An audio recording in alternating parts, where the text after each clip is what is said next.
Good evening, ladies and gentlemen, and welcome to This I Believe. This is my big launch video as I announce my new projects that I've been working on. I've been hinting that these were coming, and here they are, which includes a new Patreon channel and some new series that I'll be launching and programs I'm launching in France. So lots of things happening. I've been working on them. But I wanted to start with this as a way to say why, like what is going on? What am I trying to do? And part of this was to try and articulate it to myself. And what I realized in messages I've received from people, thank you, by the way, for many emails that I've received. I appreciate it. I'm sorry I can't respond to all of them, but I really do appreciate it. Why are people interested in the lectures? Why have people been reaching out to me? What have I been hearing in conversations? What I've been observing about myself and the culture? And one of the things that I realized maybe 2 years ago, it just sort of hit me. I mean, I kind of knew it on one hand, but it didn't really stick with me. But what I realized in a very graphic way, powerful way, quite emotional way, actually, was that if I were graduating high school today, I would not be able to go to college. And I thought, wow, that's kind of a terrifying thing to think about. And when I received many of the messages over the year of people who said, oh, they couldn't go to college, or they went to college and they didn't get the kind of education they thought they would, or they tried to go back to school, right? All of these things. And it does make me reflect on my own experience, of course. And I was very fortunate that I graduated at a time where someone like myself would be able to go to college, because it did transform my life completely. I mean, what it just opened so many windows on culture and everything. But I realized that today, again, if I were graduating today, I would not be able to go to college.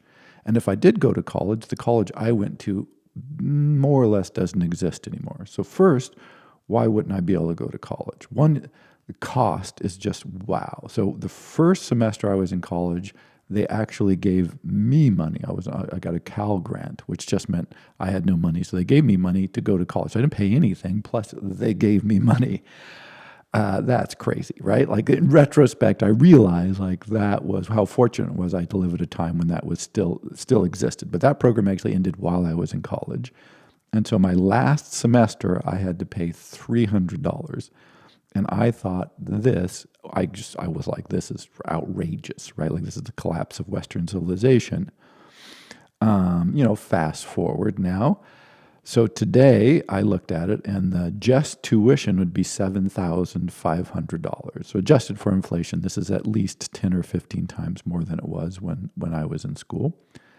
And I looked at the cost of everything, how much I was making. I worked part-time. I took out no loans when I was an undergraduate. I worked part-time and was able to, pay my rent and, sort of vaguely get by. I had a bike. I didn't have a car.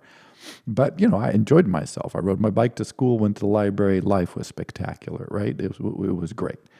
My shortfall a year would be at least $15,000. Like that's how far away I would be every year from being able to go to school.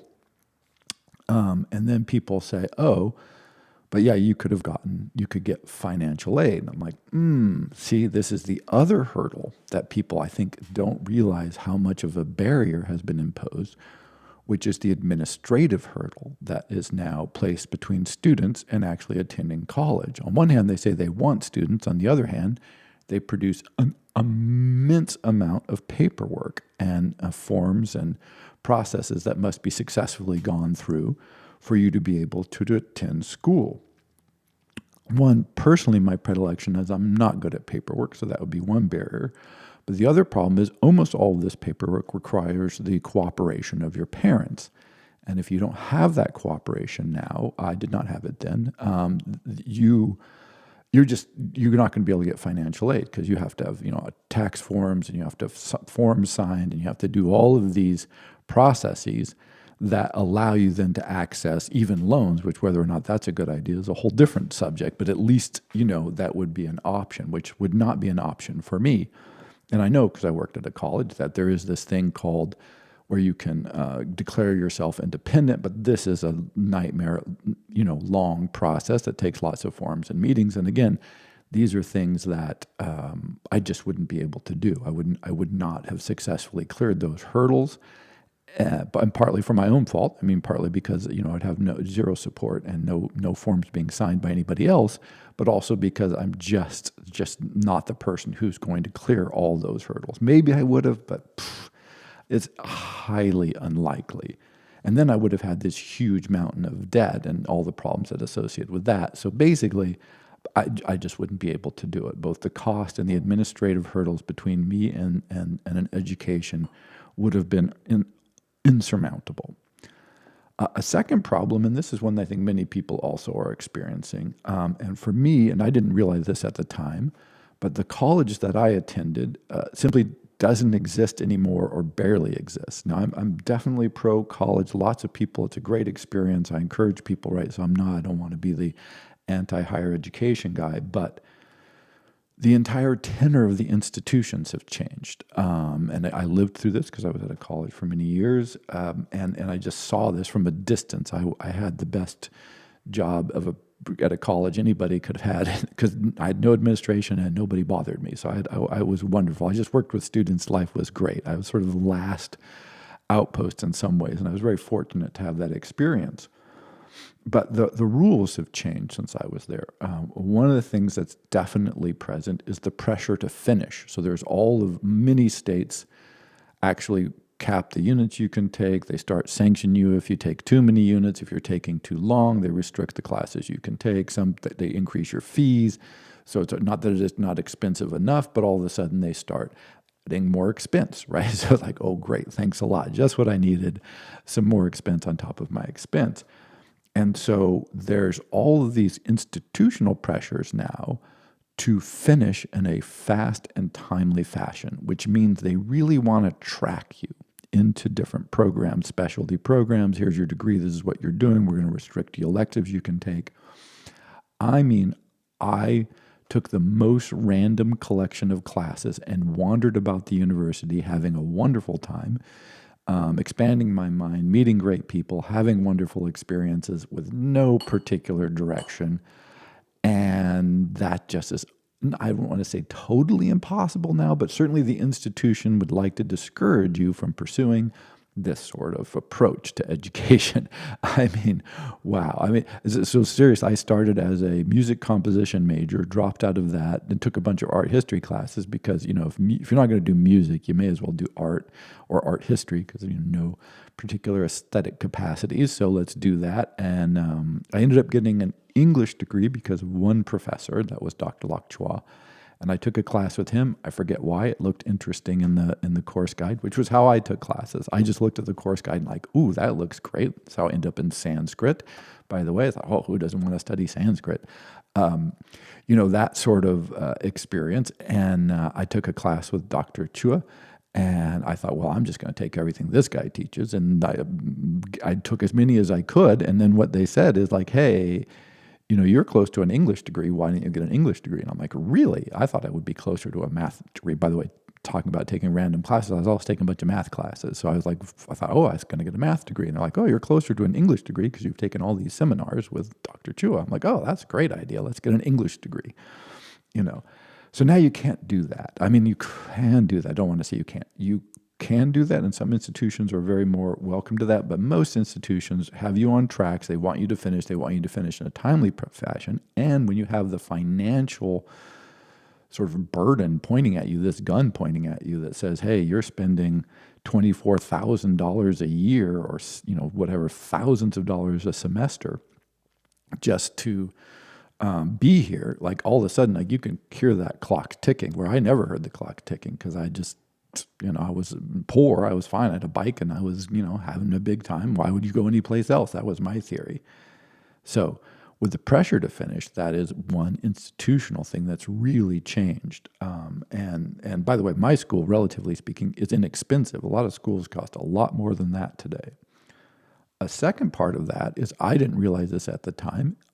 The professors that I had that I really loved, people like Dr. Chittick and Dr. Lac Chua as an undergraduate, were themselves remnants of a past version of the university that basically barely existed when they were there and certainly doesn't exist to the extent in the present, right? Like they were I mean, Dr. Chittick used to smoke cigars in his office, even though it was absolutely forbidden, and everybody complained about it endlessly. But he had flown something like 40 bomber missions in World War II or something like this. He was just this old, crusty bastard, and he was awesome. And I was just, he was so great. He was such a inspiring, articulate, informed, but also crusty guy. And I thought, wow, he did not care. I don't know I don't think he ever did anything the administration suggested at all under any circumstances. He was going to do Dr. Chittick things. And that was that. And that balance of power has definitely shifted away. But he was focused on teaching, and he was focused on us learning the material that we were studying with him. So I had him for, what did I have him for? I have a couple of classes, but the one I really remember is Old Testament literature. Oh my gosh, what a great introduction to the Old Testament! Which you wouldn't think, it sounds like the worst class ever, but Dr. Chittick was teaching it. I thought, well, I'm taking that, and it was spectacular. What a great approach that he had. And then Dr. Chu was an absolutely brilliant. Dostoevsky and the French existentialists. This was the class that I think cracked my mind open more than any other, and that was taught by Dr. Chittick. So it was an sort of a literary philosopher, literary and philosophical blend. And obviously, if you're familiar with my work, you can see the imprint of that very strongly pressed on my mind. And so those professors that just had a different outlook, a different experience, because in their history, the university was not about getting jobs. It was not a career factory. They didn't talk about this. It wasn't in their mindset. They didn't care, because they came from a generation where any college degree, because if you go back 50 years, or a turn of the century, or a turn of after World War II, to have a college degree put you in the top, I think like 10% potentially of the population. To have a graduate degree back in 1950 put you in 1 or 2%. So these sorts of numbers meant you were automatically conferred status and opportunity. And so the university functioned more like a club than it did like a job factory, because you weren't concerned about it, because this was not, it wasn't a concern, because it was like a golden ticket. I mean, you could mess it up, but you really had to work on it and do your best. And so their outlook was just culturally, intellectually, vastly different. And just finally, one more example from this, the universe doesn't exist, is most of my exams, I don't know if most is correct, many of my exams were written. So we took written exams. I even had a couple of oral exams, which I think are truly well dead, but I think the written exam almost doesn't exist anymore. And I took very few multiple choice tests. Like I just didn't take that many. My professors didn't give them. They gave written exams. And so that kind of experience is also gone. And I think there's a lot to be said for the written exam. And I believe I think it is a necessary and irreplaceable form of education. And the fact that it's almost gone, or totally gone now, or pretty much gone, is just an indictment of the entire system. I hate to put it that way, but I think that's where we are. And then I had the amazing good fortune when I went to graduate school, again, vestigial things, is my dissertation director, Diane Elam, and her husband, Bill Reading. Bill she said this and articulated this, that he was from Oxford, and he was almost the last generation of people who went to Oxford under the old Oxford model, which was very different. And he articulated why he thought this was good. He wrote a book on the subject of the university and the changes that were coming. So this is going back, 30, 40 years. He was thinking about the changes that had already started to take place, that we're now, of course, seeing the flowering of that plant, if perhaps a weed, but it's flowering, and the impact that it was going to have. And so my dissertation director and mentor, and these two people that are really influencing me, were themselves sort of hearkening back to a system that didn't exist anymore. So when I say I couldn't go to college anymore, I mean it both literally, in the sense of I wouldn't be able to afford to do it or clear the administrative hurdles necessary to be able to attend college, and I would not have had the experiences that nurtured the kind of education, intellectual activity, inspiration that I found there is much rarer and is more institutionally repressed today. So that's kind of the bad side, I would say, the downside. And part of this is that it is a barometer of society as a whole. This is not just the university. This is the university as a representative of the general trends that we see in culture today that de-emphasizes intellectual activity, that de-emphasizes the interest in reading and writing and all the things that, if you're listening to a channel like this, I'm sure you're perfectly well aware of. So that's the sort of the depressing part of this project. But the upbeat part, the fun part, I like to think, is, I've been thinking really hard, and for a long time I was thinking about, okay, I get messages from people like, oh, I'm a taxi driver, or I'm a welder, or I went to school and I got something and it's a degree that's working for me, and I want to say to all those people, like, yeah, one, I hear you, and two, that don't give up hope, right? Like, what could I do today, which is my mission? Like I said, the happy part, I like to think of it as the happy part. What could I do today for me? Not to be selfish, but for me, if I were graduating today and I wouldn't be able to go to college, what could I create that would help me have experiences like the ones I had, even though this may not be possible in university, or part of it might be possible, or you may be someone who, like myself today, would not be able to, or has not been able to, attend an institution of higher education, or one that sort of met the needs that you felt you had, or have today. Or, and I do want to emphasize this because this is one that also I think gets underappreciated, is like, maybe you did go to university, you had the opportunity, you did well, and then you've reached a different place in your life, and now you're like, wow, I'm interested in different things. This doesn't mean you wasted what's been before. I think too often this is the idea that you've grown and changed, you've done something, and say, hey, I did that. I used my degree, I got a career, or whatever, and now now I want to explore new fields. Like, how do I make something that can reach out to those people and give them a sense of place and community, and the sense of belonging and inspiration and mind-opening opportunities and ways for them to be able to explore and experience the great works of civilization to which we are the inheritors. And I'll keep going back to this. I've said it before, probably a little bit repetitive. I apologize, but we are the inheritors and have access to the great works of the great minds and souls and emotionally wonderful men and women from thousands of years. And we are so lucky. Like, this is like, wow, what a great gift we have been given to live in times where it is all there. Unfortunately, part of this has been ring-fenced by the university. They've tried to convince us, if you don't have a degree, or you don't have a doctorate, or you don't have some sort of stamp of approval, it's not for you. This is an absolute lie. It survived for thousands of years, or hundreds of years, or decades, because it is for everybody, because it does appeal, not to everybody, but it does appeal to enough people that is still alive. And also, the university does not equal culture. This is one of the lies that people at universities tell you, like, oh, this is culture. No, this is not true. You do not need to be at a university. You don't need to have a college education to be an intellectual, to have this sort of valuable experience. And it doesn't mean you can't make a contribution and that you can't participate, because you can. And this has been one of the lies that has been promulgated to make people feel excluded from this vast treasure house, to which there is no reason to exclude people, because it does not get depleted by participation. Quite the contrary.